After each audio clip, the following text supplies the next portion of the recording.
The title we decided to work with for today is Changing the Dream. And this is something that's come up in my work in the last few months very strongly and resonates very much with Sandra's work. And as a background for that,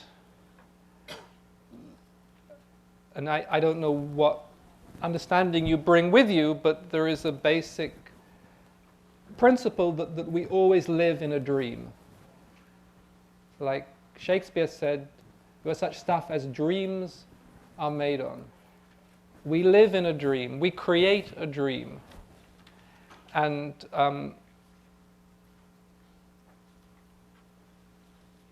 it's just that one can see that the dream we have, we live in a personal dream, which is all of our fantasies, all of our desires, all of our expectations, what we project onto life. This is our personal dream, and it can be a successful dream, it can be a destructive dream. And then we have the collective dream, which are like the hopes, aspirations, and also fears of us as a collective society. And what most people are aware of, who are aware of anything, is that our collective dream now has become self-destructive to such a point that we're a species that is destroying its own ecosystem. And when the dream of any species starts to destroy its own ecosystem, then something has obviously gone wrong. And there are different approaches to how to deal with that. And one is this sort of scientific approach. We've got to go out and help the planet, an ecological approach. And this is, I think, lacking in a certain awareness of the underlying structure of life, and also lacking the awareness of the impact our dream has upon life. That it is in fact this material scientific dream, this idea that through science, through technology, through materialism, we can have a better, more fulfilling life, that is actually creating the problem. And so there has to be a deeper answer to it. And what is interesting is people are now aware on an individual level that if you hit a crisis in your own life, you should go within to try and have a deeper understanding of the forces that have created that crisis. And this is, many schools of therapy are built in different ways upon that premise, whether you take the model of you have to go back to your childhood inside and untangle some of the forces that got constricted, or whether you take an archetypal approach, you have to go and make a new relationship with the archetypes, or a shamanic approach, you have to go and rediscover your power animal and be healed by it. These are all now different ways of dealing with this personal crisis. You go within, you try and change the structure underlying the patterns of existence. In a way, you try and change the forces in your own life so you can have a more creative, fulfilling life. And in some ways, if you take a spiritual dimension to that, then you can have a life that is in tune with your soul. And so your soul can begin to nourish you and heal you, and you can have a more beneficial life. And in a way, to take it one step further, you can live a dream that is more in harmony with your soul. You can live a dream that is beneficial to your soul, that expresses your soul's purpose in life. And there are many different ways this dream can reflect your soul's purpose. But it seems few people are prepared to take it the next stage to say, look, what we do with ourselves, we can also do with the whole. And this is where you take the ancient symbol of the individual man as a microcosm of the whole. What the Sufis call the lesser Adam and the greater Adam, or as above, so below in alchemical language. That what happens within the individual can also happen within the whole. The difficulty is in our culture we have begun to get some of the tools for personal development, but the tools for working with the energy structure of the whole have mostly been lost. I think there are some shamanic traditions that in their own culture hold that. Like, for example, the Kogi in South America. I haven't had direct interaction with them. Probably Sandra knows more about that than I do. But for most of us in the West, the tools of how to work with the energy structure of the whole of life, we don't have them anymore. I think in the West they were actually quite systematically repressed by the Catholic Church when they got rid of the Gnostics, and later, for example, when the Inquisition was started to get rid of the Cathars, and a lot of the feminine mysteries, which were labeled witchcraft, were also systematically repressed and eradicated. So we kind of are in this situation of needing to do a certain work, but the traditional tools of how to do that work we don't have. And this is both creates a difficulty, but it also, as in all steps of evolution, creates an opportunity for us to rediscover them in a new way. Because, as in all parts of what it really means to be a human being, they are within us. For example, in our present culture, we have had to relearn the language of dreams in the past 20, 30, 40 years. Our culture had forgotten the language of dreams, this primal, ancient language that belongs to all human beings. An understanding of the wisdom of symbols and images and how they speak to us in this primordial language that is older than verbal language. And we have had to rediscover that and, in a way, reawaken our understanding of this part of ourselves. And I think we can take the same step into rediscovering the wisdom of working with the whole. But it needs a certain inner alignment with the whole. And at the moment, we are culturally focused on our individual self. We are taught either materially or spiritually to be here for ourselves. And so the very beginning of today, we should all take a step inwardly, consciously, away from this focus on our individual self towards the energy of the whole. And it's a very real energy, and one can work with it. Just like one's own soul is a very real living substance within oneself, and if you turn towards it, it turns towards you and it begins to speak to you. Because this is part of the relationship and dialogue that is really central to life, even though we have forgotten it as a culture. So in exactly the same way, we can take a step, turn away from our individual self towards this living energy of the whole, which is present everywhere at all times. This is part of the mystery of the whole. It is never anywhere else. And people who have had mystical experiences of oneness, of this essence of life,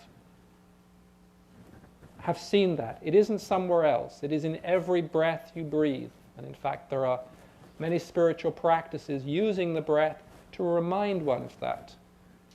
Every breath we breathe is life breathing us. But if one can take an awareness of the whole, the energy of the whole, this living substance of life, which is here, of which we are a part. Otherwise we wouldn't be breathing, we wouldn't be functioning. And it needs our attention. And it needs our attention individually, and here we can do another work, which is to give it our attention as a group. And as most of you are aware, a group of people who really put their attention towards something is very, very powerful.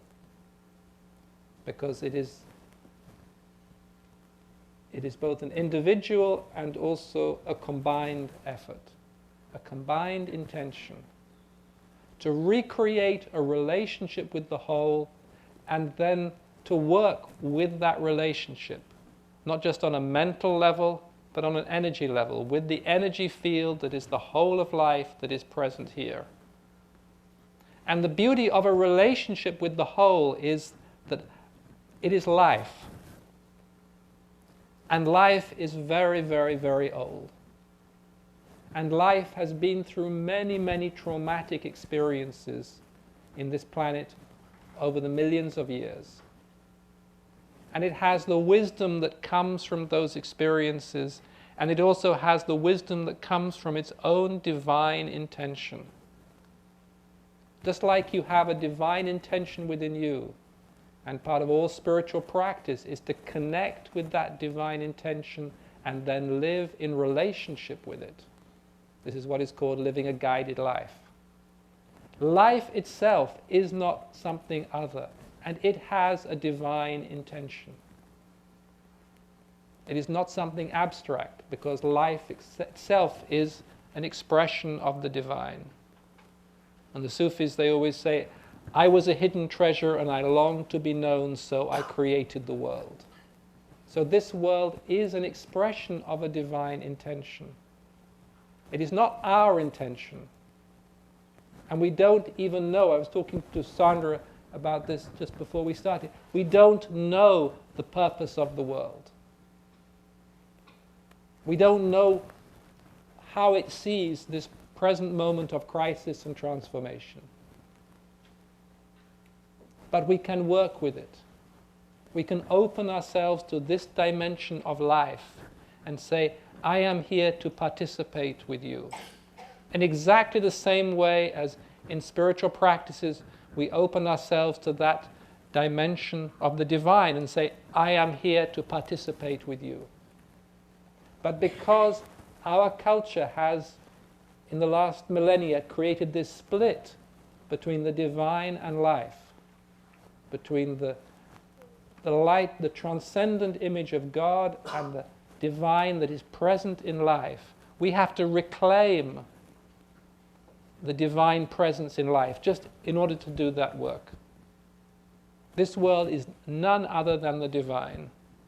Carl Jung talked about this light in nature, this divine light in nature, the lumen naturae of the alchemists. And we have to reclaim a relationship with it.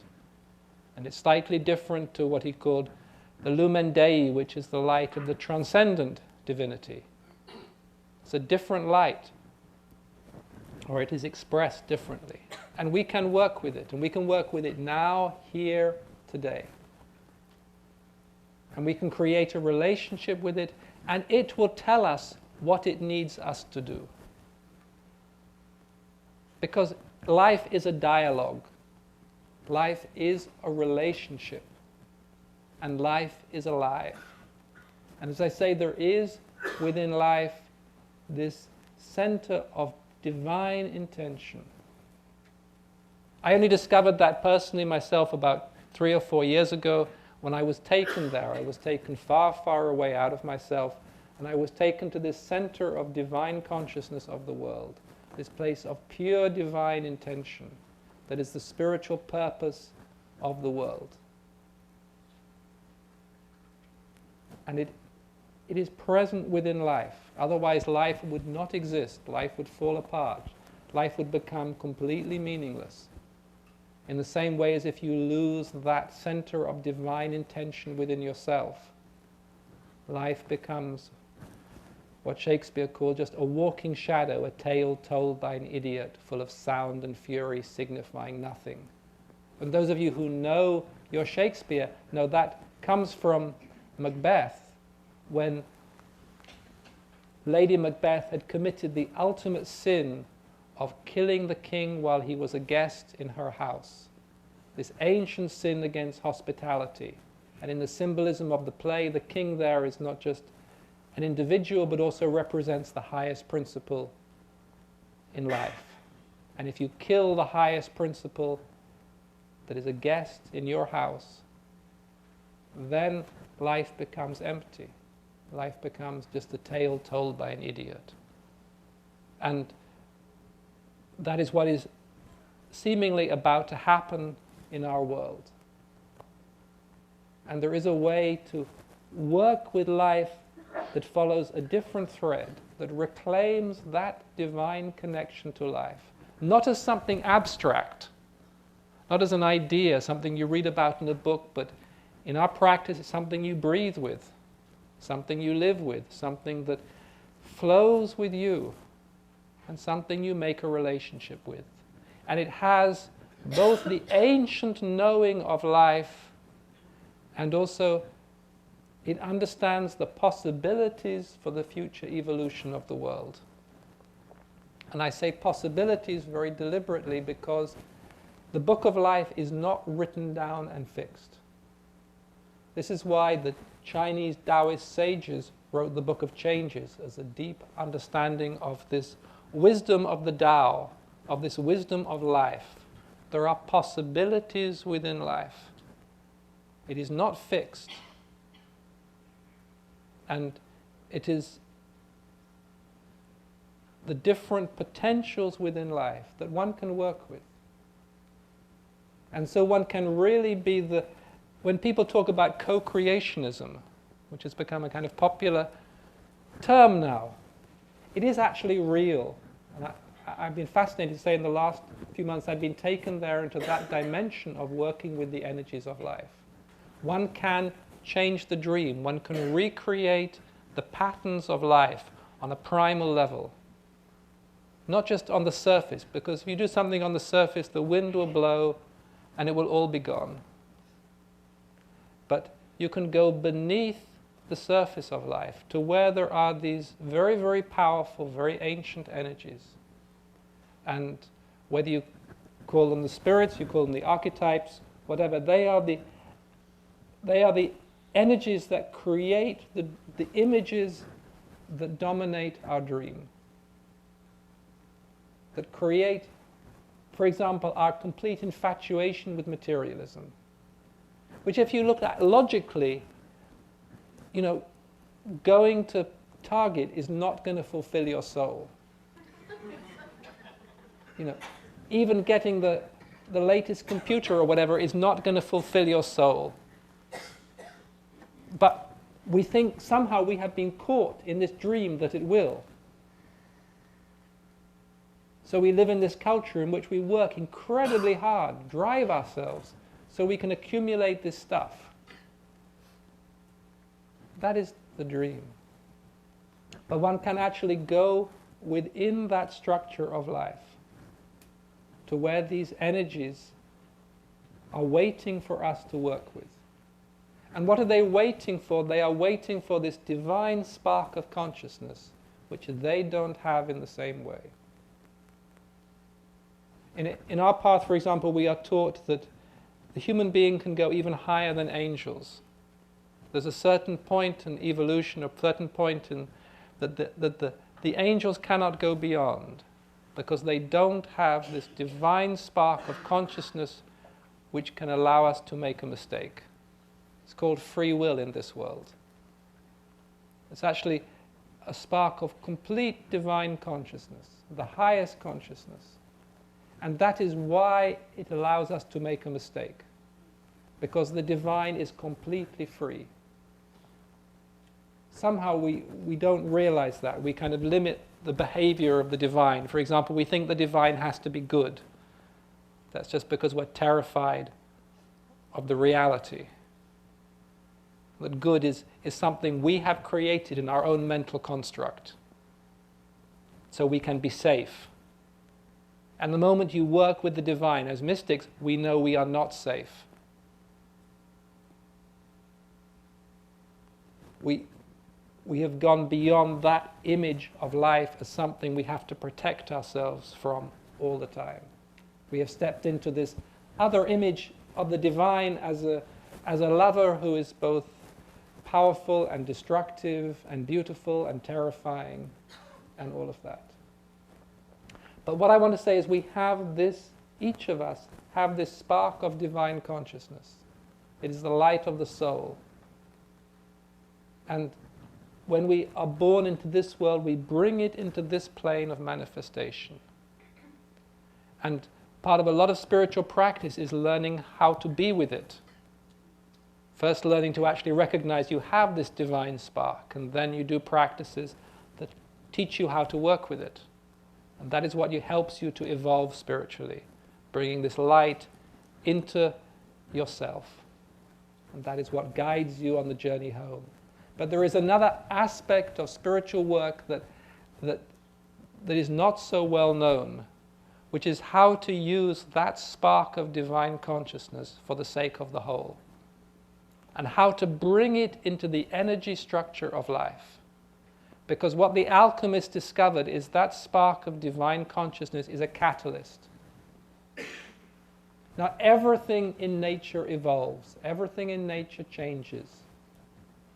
If you came back in a million years' time, you would find the earth had evolved. Just like if you went back a million years, you would find the earth had evolved. But it is a very, very slow, gradual process of evolution. It is part of the way nature evolves. But if you add a spark of divine consciousness to it, it speeds up this process of evolution. It adds a whole other range of possibilities into the process of evolution. And this is part, if you want to know, of the big experiment of the world. For many, many millions of years, it did not have that spark of divine consciousness, and it evolved slowly. And it went through many, many catastrophes and seemingly almost self-destroyed at different times. And you can see that when you see the end of the dinosaurs and all of that. There were different experiments in creation of life. And then they were wiped out, and then something else came along. And traditionally, at the end of any failed experiment, there is a dark age, when the forces of life withdraw, before the next stage of evolution happens, and then this extraordinary creativity and abundance we call life comes once again to the surface with a new form, a new way of being. And it also actually happens in human history too. You can see this, for example, in Europe. We had at the end of the Roman Empire what's called the Dark Ages, where there were many centuries of darkness in Europe, and life was very, very insecure. And say traditionally, this is what happens at the end of any era, is the energies of life withdraw. And then a new spark comes forth, a new divine expression comes forth, a new form of civilization comes forth. But in the patterns of nature, this changes very, very slowly, and the Dark Ages are often hundreds, if not thousands of years long. With human beings, we speed it up. And we also bring with this divine consciousness, we bring a new set of possibilities through which the energies, the primal energies of life can recreate themselves, can evolve, can create, if you like, another dream. It is very interesting because we think that our life has substance. We don't even realize that it is a dream we are living. Years and years ago, I was told in a dream, actually, that only saints and animals are realists, because animals live their natural selves and saints have woken up. Everybody else lives a dream. And there is, in the Zen tradition, there is this moment, it's called Satori, when you actually wake for the dream for a moment, and you are present in the world around you, and it is a completely different world than the world of your dream. It has no desires, it has no fears, it has no anxieties. It just is. This is this pristine, pure experience of creation. Now just imagine for a moment, if you can, if you had no fears, no desires, no expectations, no hopes, if your life just was. And then if you see that, you can see how much of your life is this personal and collective dream. Now the beauty of it is divine consciousness is very, very powerful. Your individual divine consciousness, most of you haven't learned to work with it yet, is very, very, very powerful. and it can interact directly with the forces of creation. Now, what is very, very interesting is in previous eras, only a select few people were allowed to do that. Whether you were priest, priestess, or shaman, or magus, you were given the initiations that enabled you to work directly with the forces of creation. You could interact with the gods directly. And there were very, very strict trainings and, say, initiations that you had to go through before you could do that, before your consciousness could interact directly with the forces behind creation. And that is one of the reasons we have so little, there is so little text about it. I know there were some in Tibet that were destroyed that describe this process. It is what belongs to the initiates. I have memories of Tibet when a lot of work was done on that. I don't know much about other parts of the world. They used to work, the high priests in Tibet worked very much with those energies within the earth.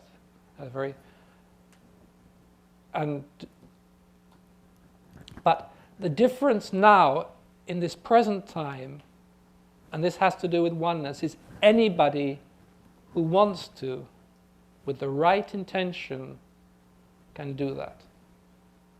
You do not need to be, for example, like the Kogi.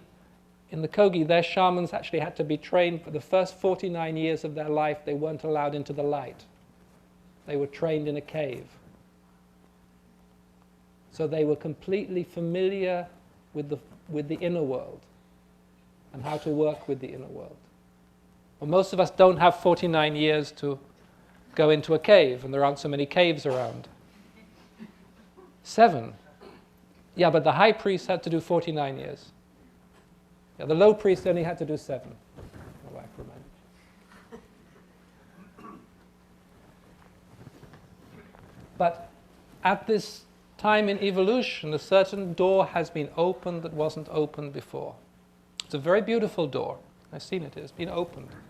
And it is a door, if you like, in the collective soul of humanity. Because humanity is not actually an individual collection of individuals. It is a living life force. It is very, very beautiful when you see it as a whole. Yes, it is very troubled at the moment, and there is a deep sadness in it, particularly to do with the treatment of the feminine. There is like a veil in the collective soul of humanity because it has been mistreated. And it has been actually, what is interesting, it has actually been quite deliberately mistreated. It is not just chance. Certain masculine forces got out of control. And they deliberately went against the ancient laws of nature to have power over the world. I'm not going to go into it in detail about what happened, but we are living at the end of that imbalance.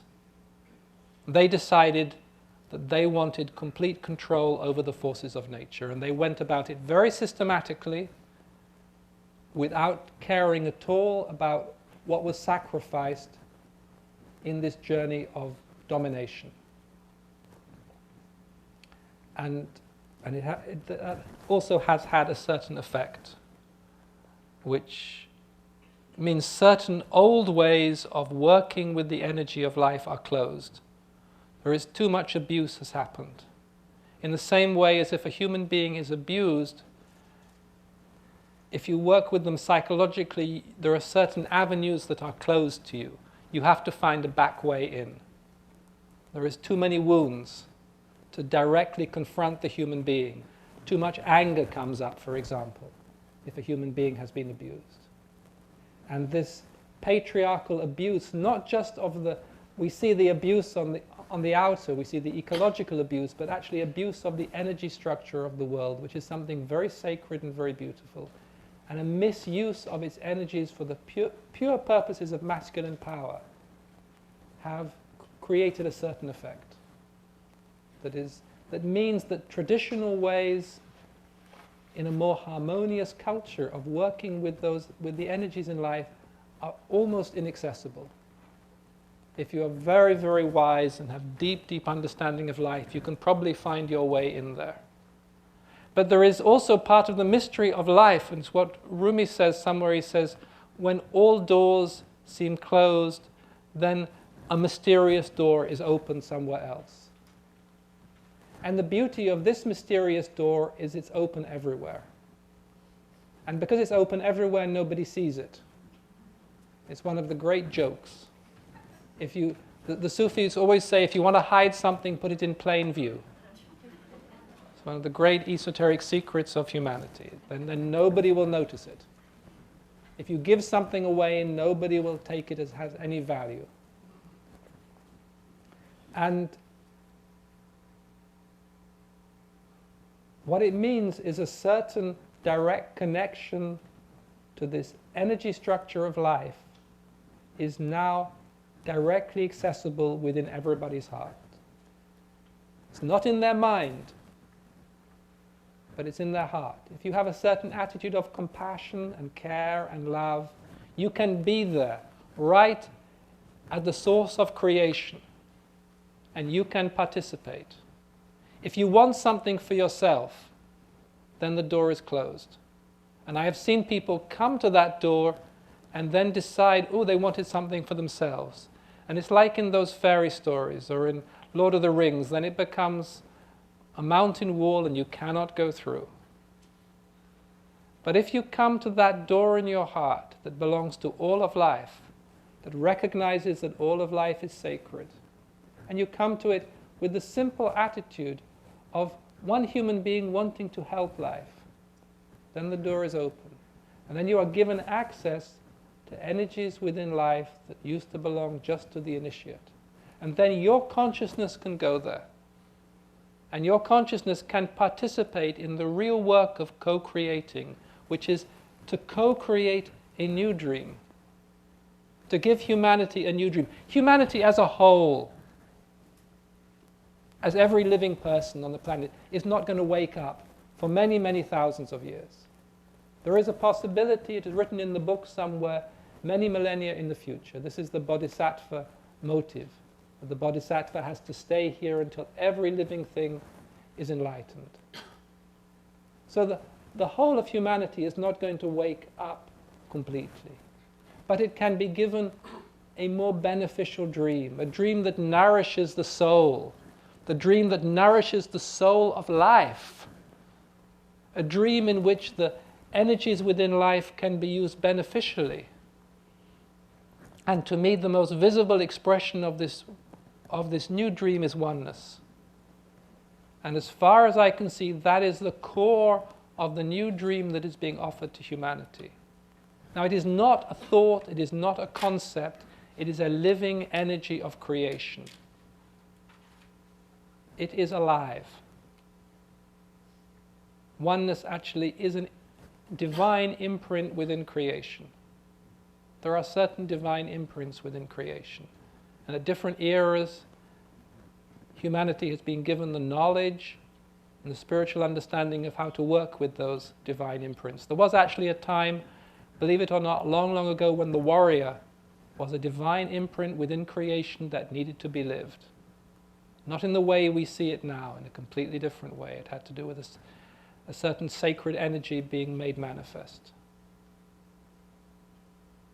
But the energy now, at this era, as far as I can see, has to do with oneness.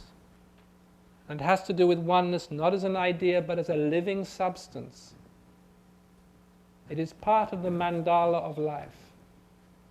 This oneness that is present within everything, that connects everything together. It moves very, very, very quickly.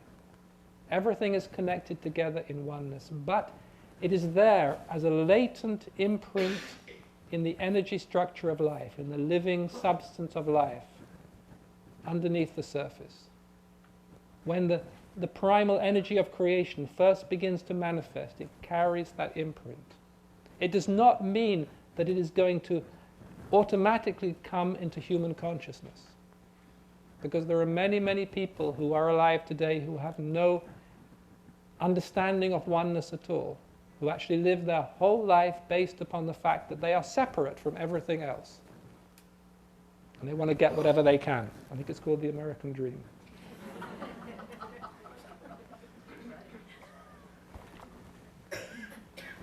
But our individual divine consciousness, this spark that we all have within us, that we brought with us when we came into this world, this beautiful, beautiful light, it can interact directly with this seed within the energy structure of life.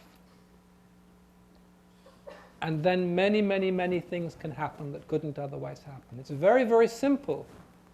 So your divine light interacts with this oneness within life. It's called a catalyst. I mean, that's what the alchemists didn't know what was happening when they put different chemicals together, and suddenly all sorts of other things started happening. And I'm convinced, give you one little example, that if this is done, then magic can return to life. I'm completely convinced of that. We have actually killed off a lot of the magic. It was done very, very systematically by men who were terrified of feminine magic. And they made one big mistake in Europe. I don't know if you know, because they killed all the cats, because cats were associated with witches. And this was slightly sort of narrow-sighted, because when the plague came, there weren't any cats to kill the rats or the mice. It was one of those slightly, misunderstandings. And it was one of the reasons that, half of Europe got completely obliterated, was because there weren't any cats left, because they actually systematically killed off all the cats. And it's interesting, you can see little echoes of that. It's also what happened in Ireland in a different way. You know this whole myth that there aren't any snakes in Ireland? So the Christians came, or one Christian saint killed all the snakes in Ireland. I don't know if you know where that myth came from, is because first in Ireland there were the Druids and then there were the Celts, or is it the other way around? I'm not quite sure. Druids first, Celts. And they had this ancient wisdom to do with the energies of life, this ancient shamanic wisdom that was very much rooted in Ireland. And part of that, the symbol of that wisdom is of course a snake, because a snake has always been an image of the primal energies of life. That's why you have the healing staff that has these two snakes going around it. And the Christians came and they actually very systematically got rid of this old wisdom. And then it became incorporated into this story that the Christian saint killed all the snakes in Ireland, which he did because he killed off all of that ancient wisdom. So it wasn't there anymore. But it does seem that if our consciousness, this little light within us, this very, very pure light that has the purpose of our own soul, and if you actually go into it, it tells you exactly what your life is about, exactly why you are here, which is often quite different to the dream you are living, that it can interact with this imprint of oneness that is within life. And from that seed, from that alchemical interaction that is like a seed, many, many different things can happen that cannot otherwise happen. Just like in an alchemical reaction, all sorts of things take place. And it can create a new dream. It can create possibilities within the psyche of humanity that were not there before. One of the first signs of this happening is hope. And that's, if you go into the energy structure of life, you see a little bit of hope there that wasn't there 20, 30 years ago. You see there is within life. There is this magic waking up. Do you think I'm allowed to come alive again? We have forgotten that life is alive. It's amazing how we treat it as something that is dead. And if you go into life, and you go into this secret doorway that is your direct connection with life, you don't have to do anything. We are completely addicted to doing, but just to be there, to be present for one moment, to be present. And if you find it helpful to use the breath, because for many people the breath helps us to be present. Just to be present at that doorway where you and life are one. And to be present there with compassion, with love. And to be present there not for yourself, but for life. Then this magic can take place. As your light interacts directly with the soul of the world, with this beautiful, beautiful substance, I say substance, it's a living substance, it is a light, it is an energy, it is that one can call the anima mundi, the soul of the world. And it can come together. And then we start a real healing, not a surface healing, not a symptomatic healing, but a real healing that is our recognition of what is sacred within life and always has been sacred. And then we can start the work of co-creating a completely different civilization, a completely different dream. And the beauty of it is this dream that we can create does not belong to the past. It is actually being created somewhere else entirely. Many, many things that we think are obstacles are just because we are seeing it with the dream of this present culture. And this new stage, this new evolution has been prepared for. One of the reasons I wanted to call this gathering the Web of Light is there is a whole spiritual work that has been done over the last 20 years of creating a web of light around the world in the spiritual body of the world. Not yet in human consciousness. That is a web of light. It has been very, very beautifully created. It is created out of really the highest intentions in life and a certain energy from somewhere else. To be a container for this, what I call awakening to oneness, for this global spiritual awakening. Because any spiritual awakening has to be global, otherwise complete waste of time. Everything now has to be global. If your awareness is not global, then forget about it, because oneness by its very nature is global. Includes everything. And this has been prepared for, a certain container has been created, and now it has been given to humanity, like a gift, because every stage in human evolution is always a gift. It's one of the basic principles of spiritual practice. Yes, you do all the work of preparation, whatever tradition you belong to, but when it comes, it is always a gift. It is just the nature of spiritual life. And we have to then to receive that gift and to work with it. And so this container has been created. But it needs our spark, it needs our breath, it needs our presence at that center of life that is within ourselves. It isn't anywhere else. To say you don't have to go to the rainforest, you don't have to go to the mountains. Yes, there are certain power places in the world where it can be worked with more easily. And for some bizarre reason, California contains a couple of them. They say there is a certain energy in California that belongs to the next evolution, next cycle of the world's evolution. And so there is a certain work here that can accelerate the process, which has nothing to do with real estate prices,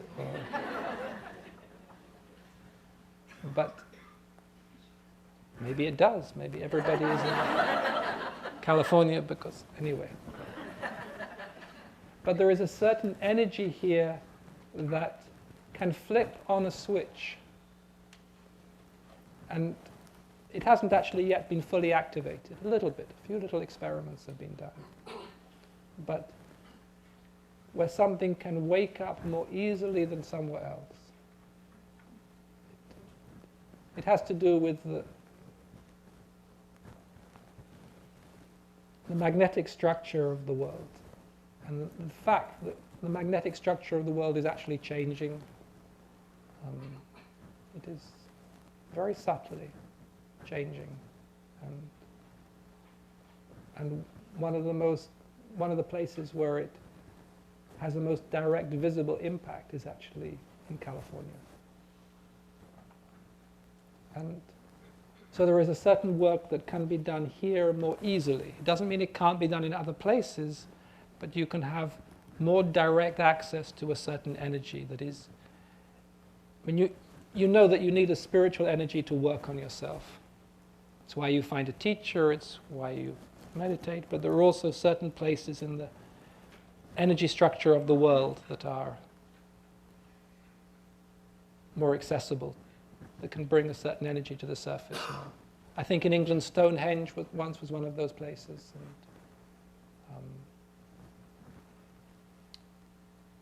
so that is what we are trying to do, to connect. It is not abstract.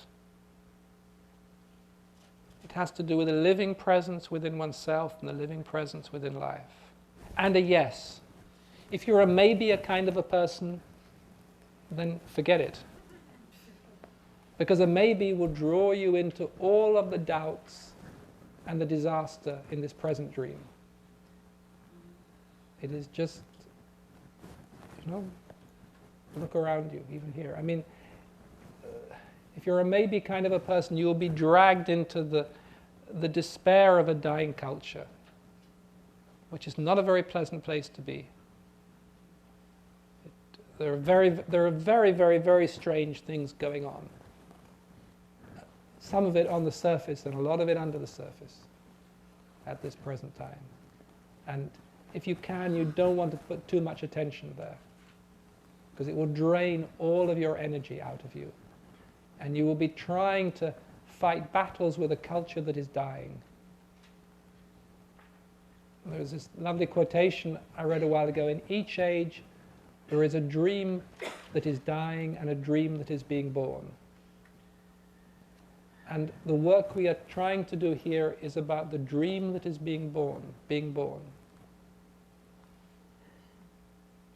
There are many wonderful causes you can follow that are actually underneath it, part of the dream that is dying. And as I say, the dream that can be born is about a direct connection back to the source of life. It is not building on the images of the past. We don't realize that our dream can shift 180 degrees because we have been conditioned that this is the only way human beings can exist. It's always intrigued me how much any other viewpoint has been censored from us. And one of my early studies was in medieval architecture. And in order to study that, you have to become aware that people at the time lived in a symbolic world. They lived in a completely different state of consciousness. They lived a different dream in what gave them meaning was symbolic relationship to life. That was what, and when the Puritans finally banned the maypole dancing in England, something died. That particular relationship to life was broken. And one of the reasons I love Shakespeare is there is a certain magic in his plays, like in Midsummer Night's Dream in the figure of Puck, that belongs to a different dream when something was alive that by the 18th century had been broken. But if this dream of oneness, and it is a dream, it is not reality. Mystically, spiritually, it is not reality. I always say reality is something completely different. Reality is, from a mystical point of view, far too terrifying, far too absolute. But this oneness, it is a dream. It is a very, very beautiful dream because it is a dream that directly connects the soul to life and our soul to the soul of the world and welcomes the divine back into life. Welcomes that spark of divine oneness that is the higher consciousness of life back into life. And we don't have to do it anywhere else. It is present at each moment in time. And we have to allow ourselves to be used. And this is very difficult for people, particularly some people who have been misused, to become vulnerable to life again. They say you have to be a yes person. You have to say yes, because oneness is not a maybe. Oneness is the primal yes of life. And you have to be allowed to be vulnerable to life. And I understand that is very difficult for many people. Many people are wounded, and in fact their wounds are what strangely draws them into spiritual life, draws them to do practices. for a moment. It doesn't have to be all day. But for a moment one has to step into that place of vulnerability, that place of, I don't know. Because there, something very beautiful in the human being opens up. For some reason we have been brought up to believe that we should know. I guess this is this patriarchal power drive. We should know, we should be in control. And one of the first things that happens in spiritual life is you realize you don't know. You don't know why you're here. You don't know what your life is about. And it is to be able to live that, I don't know. I am here for your sake. That's what we Sufis say. I do not ask to see, I do not ask to know, I ask only to be used. And then something can happen, because then you give a space for the divine, for these energies within life, for this primal explosion of life to take place. That is why the Sufis say it is the consent that draws down the grace. If you just say yes, then a doorway opens. And if you say yes to life, not life as this present dream, please. That is not life. That is a really bad, or it's a really bad negative fantasy of men. I hate to say it. But what most people call life, particularly in America, is a male fantasy gone bad.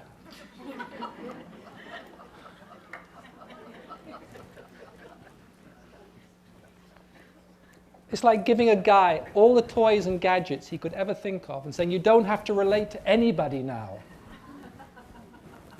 You can screw who you want to screw, you can do what you want to do. And that's what people call life. That is not life. Life is something else. Life is something infinitely precious. Life is those first flowers of spring coming up. In England they are snowdrops, just coming through the snow.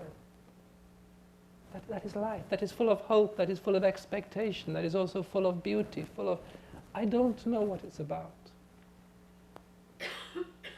And if we can be there at that moment, at that place, at that presence, that is here, now. And then we can be part of the dream that is being born of this very, very orgasmic experience of life recreating itself. It is not an idea, it is not a concept. It is tremendously alive. And it needs us. It needs us who have this spark of something that is awake. Because you wouldn't be here if you didn't have that spark. If life hadn't called you back to something in yourself, you would be still out in this masculine bad dream. But it's this spark.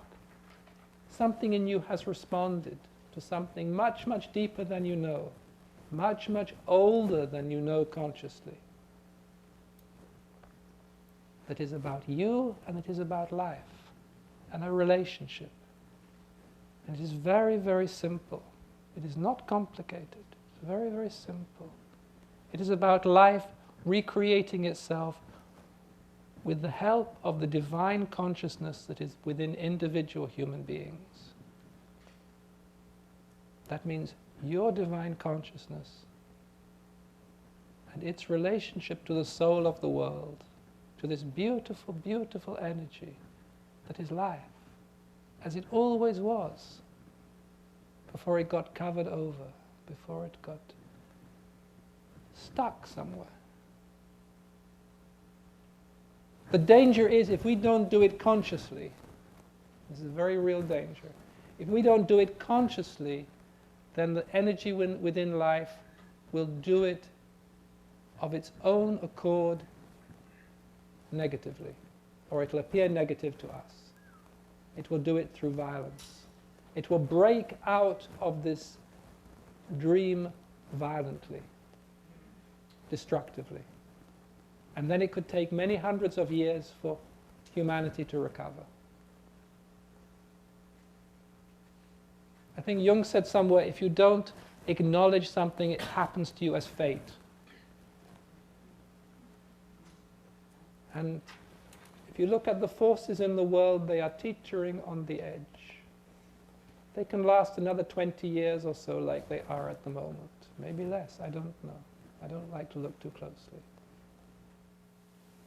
But there are ancient forces. See, I will just explain a few more minutes. At the end of every era and the beginning of a new era, there are certain forces present within life that are not present at any other time. Certain energies that are here to help, that belong to the transition. There are energies that are here to destroy the old civilization, and there are energies that are here to create the new civilization. They only appear, they only come to the surface at the end of an era.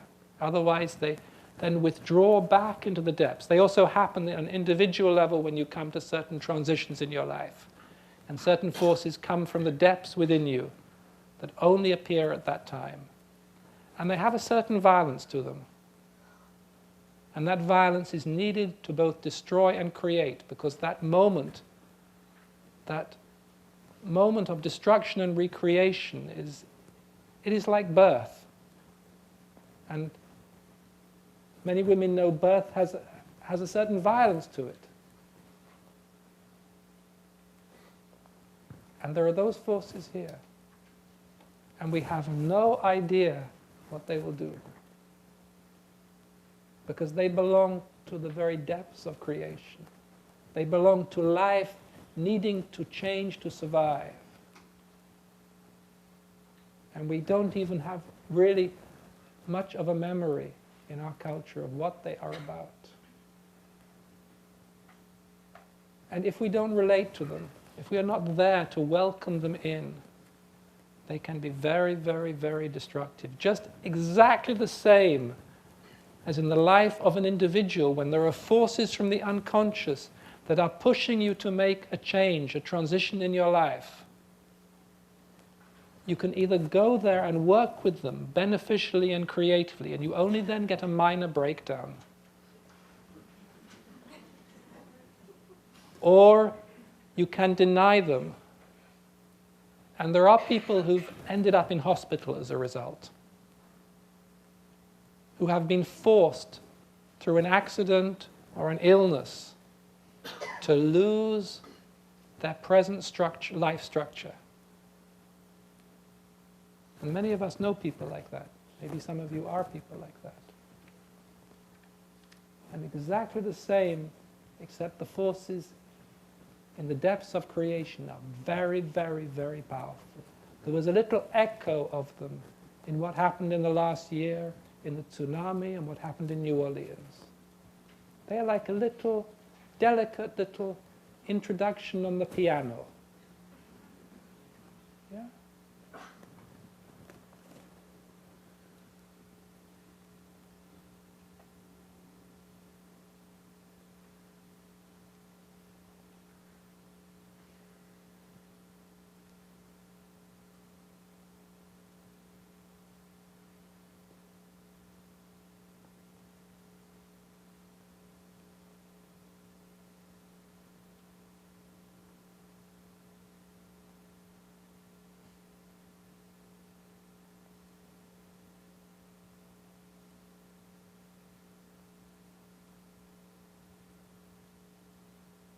So we just stay there just for a moment, just to stay in that place within ourselves where our light is present with life.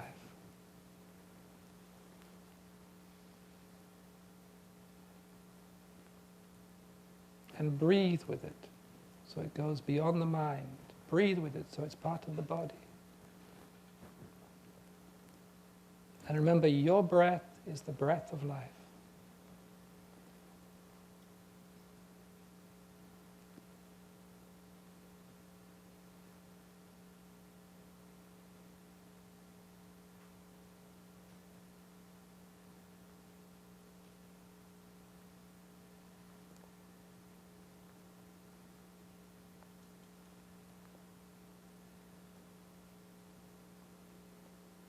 And feel how you are part of the whole of life.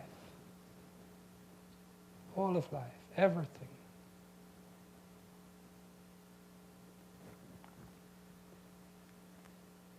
And you are also a spark of divine intention, going into this whole, going into the whole of life.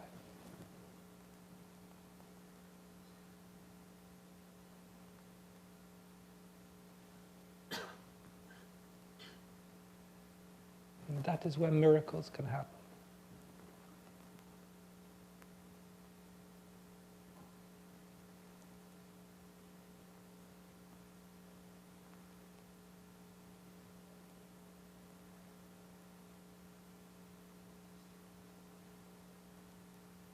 And that is where a new dream can come alive.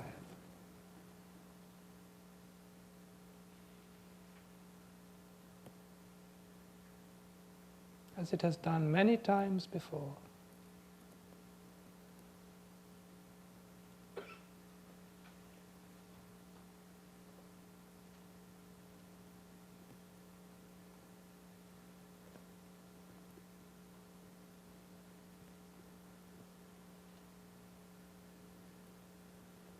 And there are many, many, many beings and spirits and entities wanting to help us in this work. Please remember that. Many forces in the inner worlds are waiting for us to make this step. Then they can help us. Then they can work with us. Then they can redeem the world with love.